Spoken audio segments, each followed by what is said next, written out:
ERC 721 et ERC 1155. Quelle est la différence? Fabien, c'est parti, on t'écoute.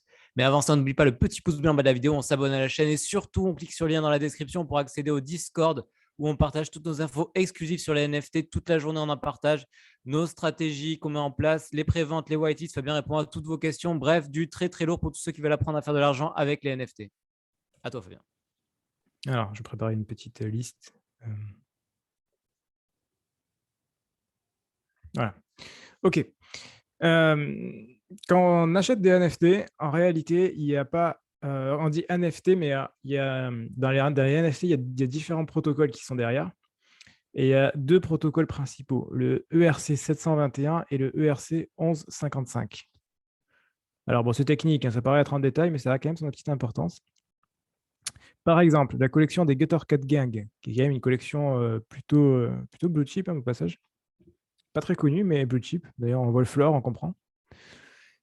Les Gutter Cat Gang, c'est du ERC 1155. On le voit sur OpenSea quand on va dans Properties. Non, quand on va dans Détails plutôt. Voilà, on a token standard et là, on voit qu'il y a 1155. Si je prends les Mibits, à l'inverse, ben, si je vais dans Détails, je vais voir que c'est du 721. Voilà.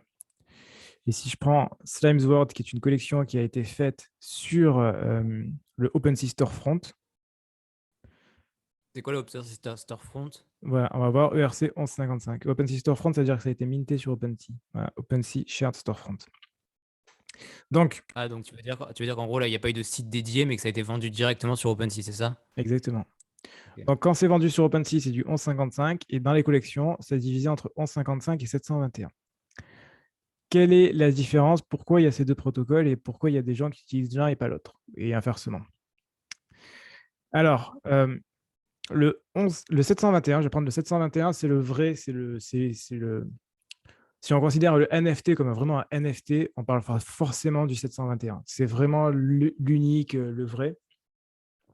Et qu'est-ce qu'il a comme propriété? C'est qu'il considère que chaque NFT est complètement différent et qu'on est vraiment, enfin, c'est vraiment dans la définition pure du NFT, c'est chaque item est réellement différent, chaque NFT est réellement différent. Et donc, on considère bien que toutes les properties sont différentes et qu'il n'y a aucun lien, hormis la collection, mais sinon, il n'y a aucun lien entre chacun des NFT.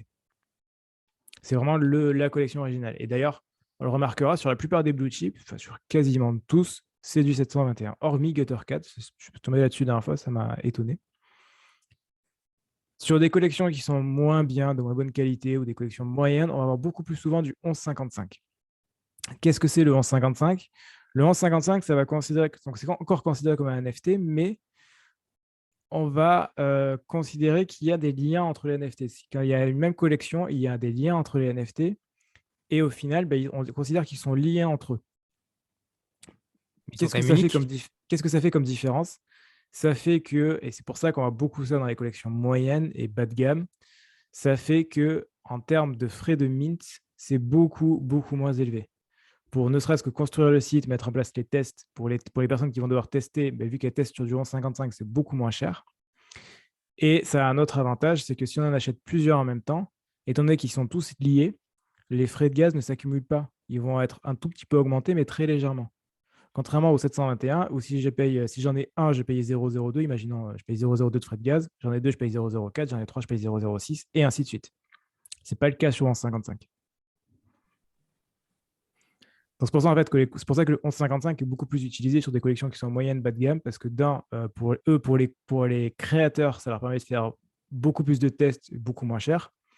Et pour les acheteurs, vu qu'ils auront moins de frais de gaz et que c'est des collections qui sont moyennes, en général, elles sont moins chères, ça va leur permettre du coup de pouvoir plus acheter et donc d'optimiser les chances de pouvoir acheter.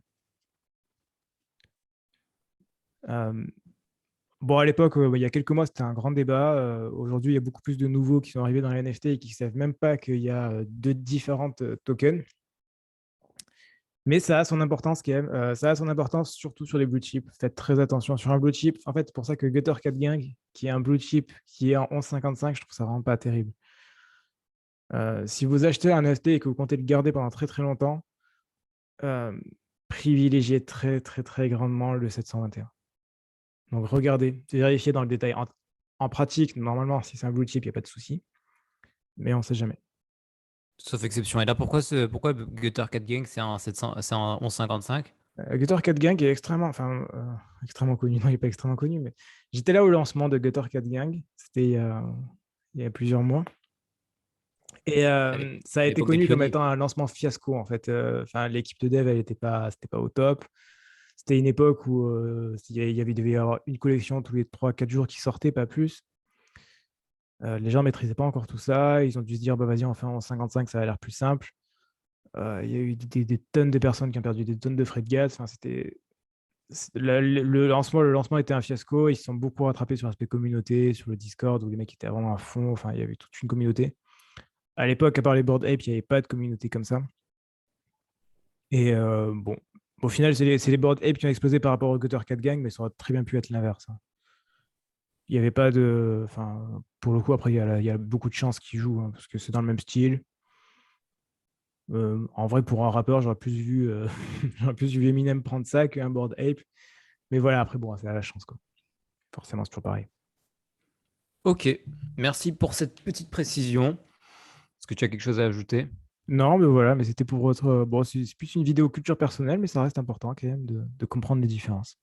Ouais, puis c'est important de voir au final, de dire que si c'est un 721, potentiellement, c'est quand même un NFT qui a plus de valeur parce que c'est entre guillemets le vrai NFT, c'est ça? Ouais, c'est ça, complètement. Ok, merci beaucoup vraiment pour cette vidéo. C'était très clair. N'oubliez pas le petit pouce blanc en bas de la vidéo, vous abonner à cette chaîne et cliquez sur le lien dans la description pour accéder au Discord où on partage toutes nos infos exclusives sur les NFT, les stratégies, comment on place, les préventes, les whitelists. Fabien répond à toutes vos questions. Bref, tout ce qu'il faut pour apprendre à faire de l'argent avec les NFT. On se retrouve très bientôt pour une prochaine vidéo. D'ici là, portez-vous bien, faites de l'argent. À la prochaine. Ciao, ciao. À la prochaine, ciao.